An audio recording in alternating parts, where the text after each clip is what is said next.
the fallout from the Game Awards, including a God of War vs Call of Duty battle on social media, Jim Ryan getting a cool PS5 at his farewell party, new PS Plus games leaving the catalog in January, and Rockstar may face the first lawsuit over GTA 6.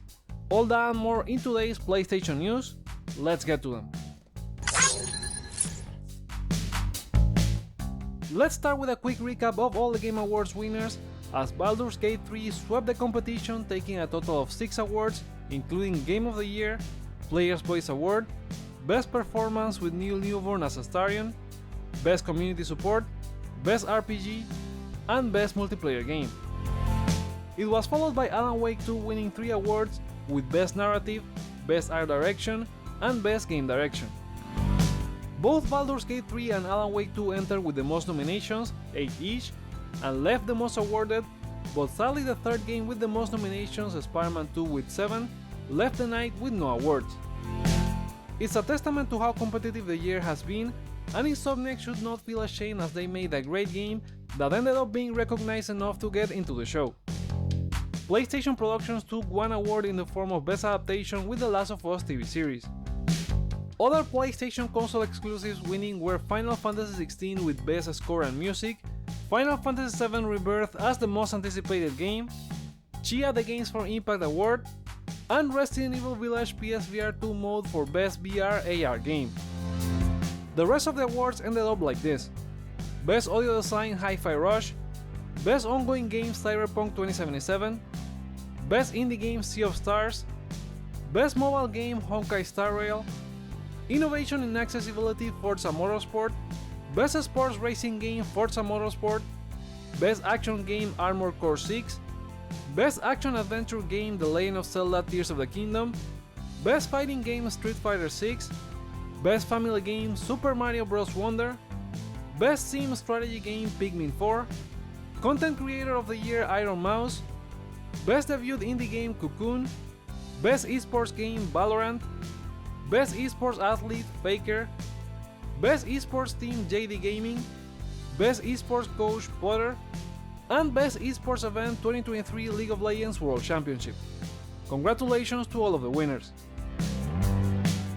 Now onto the bad, as the event was very criticized for the lack of awards being received on stage, which is a weakness the event has had for many years now, and while I feel they were reaching a balance in the most recent years, this time they went backward. 4 or even more awards would be read up at times, even important genre ones such as Best RPG, with no breathing room between them, followed by several game trailers or ads. And while the trailers are also a great feature of the event, they should be able to find a better balance.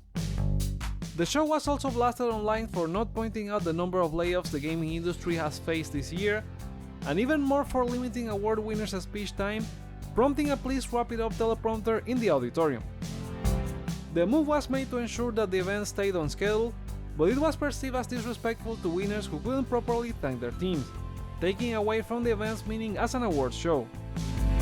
Even more so when figures like Hideo Kojima or Sean Murray were given plenty of time to introduce their next games. Geoff Keighley was determined to avoid another Christopher Judge long speech, but ended up taking away from heartwarming moments of developers on stage. Speaking of Christopher Judge, his joke about the length of Call of Duty Modern Warfare 3's campaign was not taken too kindly by various developers who expressed their disappointment on Twitter. My speech was actually longer than this year's Call of Duty campaign. What? One of them said, "Honestly, as Call of Duty developers we have heard way worse, but we don't expect it from a peer at an event that's supposed to be celebrating this year's achievements in gaming, especially with all the information that was leaked about this development." Another broke the fight against God of War by saying, "Funny, but yeah, the metrics that Call of Duty absolutely destroys all of the God of War games, probably combined to be honest, is also equally laughable if not more." The war of words even appeared to have reached Santa Monica developers, which prompted Call of Duty developers to apologize and delete their tweets. I doubt Judge had bad intentions with his comment, but it's also true that Sledgehammer faced a harsh development cycle imposed by their higher-ups, so the end product for Modern Warfare 3 is not their fault, and they could also take this as a disrespect for their hard work. Still, not everyone has all this context, so for the majority of viewers it ended up being just a joke.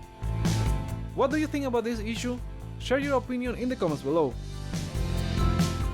Sony Interactive Entertainment President and CEO Jim Ryan was honored by the company at a recent farewell party where he received a unique PS5 as a parting gift.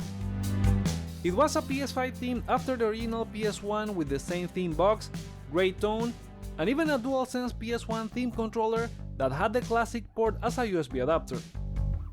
The celebration also had cookies bearing Ryan's face for everyone who attended, including all SIE staff. Jim Ryan, who announced his retirement in September after nearly 30 years with PlayStation, will officially step down in March 2024. Let's talk about another customized PS5, as PlayStation UK is fundraising for the Princess Trust by auctioning unique items, including a custom set of PS5 covers featuring Horizon Forbidden West Aloy. Designed by senior franchise artist Felipe Magaña, the collector's item also includes a blue PS5 DualSense controller. Bidding has reached £510 on eBay as of this writing, offering a chance to own this rare piece while supporting the Princess Trust's work with young people in the UK. Other items such as private movie screenings and signed memorabilia are also up for auction. We now know the first set of games that will be leaving the PlayStation Plus catalog in the new year. The list includes It Takes Two for PS5 and PS4, SnowRunner for PS5 and PS4, Devil May Cry 5 Special Edition for PS5, Devil May Cry 5 for PS4, Jet the Far Shore for PS5 and PS4, Omno for PS4, Pillars of Eternity 2 Deathfire Ultimate Edition for PS4, The Missing JJ Macfield and the Island of Memories for PS4, and Mitsurugi Kamui Hake for PS4. All of these games will be leaving on January 15, so if you're interested in any of them, this is your last chance to play them. We'll know the next round of games to join the service next Wednesday, December 13. In related PS Plus news, the 1999 PS1 game Star Wars Episode 1 The Phantom Menace is reportedly set to join the PlayStation Plus Classics catalog for PS4 and PS5. According to IGN, Gematsu has spotted that the game just received a rating in Taiwan, suggesting it will be included in a future lineup. Just last month we had similar news with Pixar's Up from PSP being rated and later included in the November lineup, so the Star Wars game could very well be added this month, or it may take more time as it has been the case with other classics rated previously such as Dino Crisis or Resistance Retribution. Next, HBO has officially confirmed that the second season of The Last of Us adaptation will be released in 2025. The announcement was made through a sizzle reel showcasing HBO's upcoming shows, using clips from the series featuring Bella Ramsey's Ellie. Filming for the next season is scheduled to begin early next year. Moving on, Rockstar may potentially face their first legal battle over Grand Theft Auto 6, with Lawrence Sullivan, known as the Florida Joker, who is demanding up to $2 million for parodying him in the GTA 6 reveal trailer. The trailer features several references to bizarre events in Florida, including a woman dual-wielding hammers, crocodiles being taken out of pools, a character resembling Sullivan being sentenced in court, and a lot more. Sullivan was unhappy with the parody and posted a video on social media, insisting Rockstar Games contact him or provide compensation. It remains unclear if the character will appear in the full game, and Rockstar may be protected under parody law. The developer has already faced a similar situation, as they stood tall twice against actress Lindsay Lohan in 2016 and 2018, as she sued the company for allegedly using her likeness in the GTA 5 cover. In related news, the GTA 6 trailer mocks so many in real life scenes, but if you're wondering if they were the real thing for how the game will look, former Rockstar Games developer Mike York has explained them with a video on YouTube. He emphasizes that every cutscene is in-game footage and highlights the game's complexity, stating that every building seen in the trailer is accessible, climbable, and jumpable. York left Rockstar in 2017 and has also worked on titles like Uncharted 2 and God of War Ragnarok. Now time for a round of quickfire gaming news. THQ Nordic's reboot of Alone in the Dark has been delayed once again, now from its January 2024 release date to March 20, 2024. That's also the second delay, as it was supposed to launch on October 25 this year. In a press release, THQ Nordic and Pieces Interactive indicated that the delay was made to avoid potential crunch during the holidays, prioritize the developers' well-being, and exceed community expectations. The survival horror reboot stars David Harbour and Jodie Comer and will be out for PS5, Xbox Series, and PC. RGG Studio has announced that the English dub for Like a Dragon Gaiden, The Man Who Erased His Name, will be available as a free update sometime this month.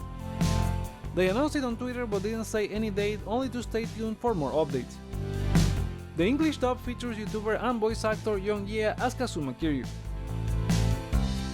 Suicide Squad Kill the Justice League will receive an offline mode after launch, as confirmed by Rockstar in the latest Game Awards trailer. It was one of the changes made after the game went dark following its official reveal in the February State of Play, given that it was announced requiring an online connection which received backlash from fans. The update is planned for 2024 after the game launches on February 24, but no official date was given. Ubisoft is set to release the New Game Plus mode for Assassin's Creed Mirage next week as part of a title update. However, the anticipated optional permadeath mode initially planned for December's update is now expected in early 2024. In the meantime, players can dive back into Basim's journey with current progression and new rewards. Another game getting a New Game Plus mode next week is Alan Wake 2, as Remedy announced during the Game Awards. The final draft update will feature a New Game Plus mode, a new ending, nightmare difficulty, bug fixes and optimization, among other additions, and it launches for all platforms on December 11. The Outlast Trials is set to leave PC Early Access and launch on consoles in March 2024, as revealed at the Game Awards. The co-op horror game, part of the Outlast series, allows up to 4 players to control test subjects surviving in a test facility. The 1.0 launch will introduce a new Toy Factory trial with new challenges, evidence, character customization, and more. The game will be available in a $39.99 standard edition and a $49.99 deluxe edition with additional content. And those are the PlayStation stories for today. What are your thoughts on them?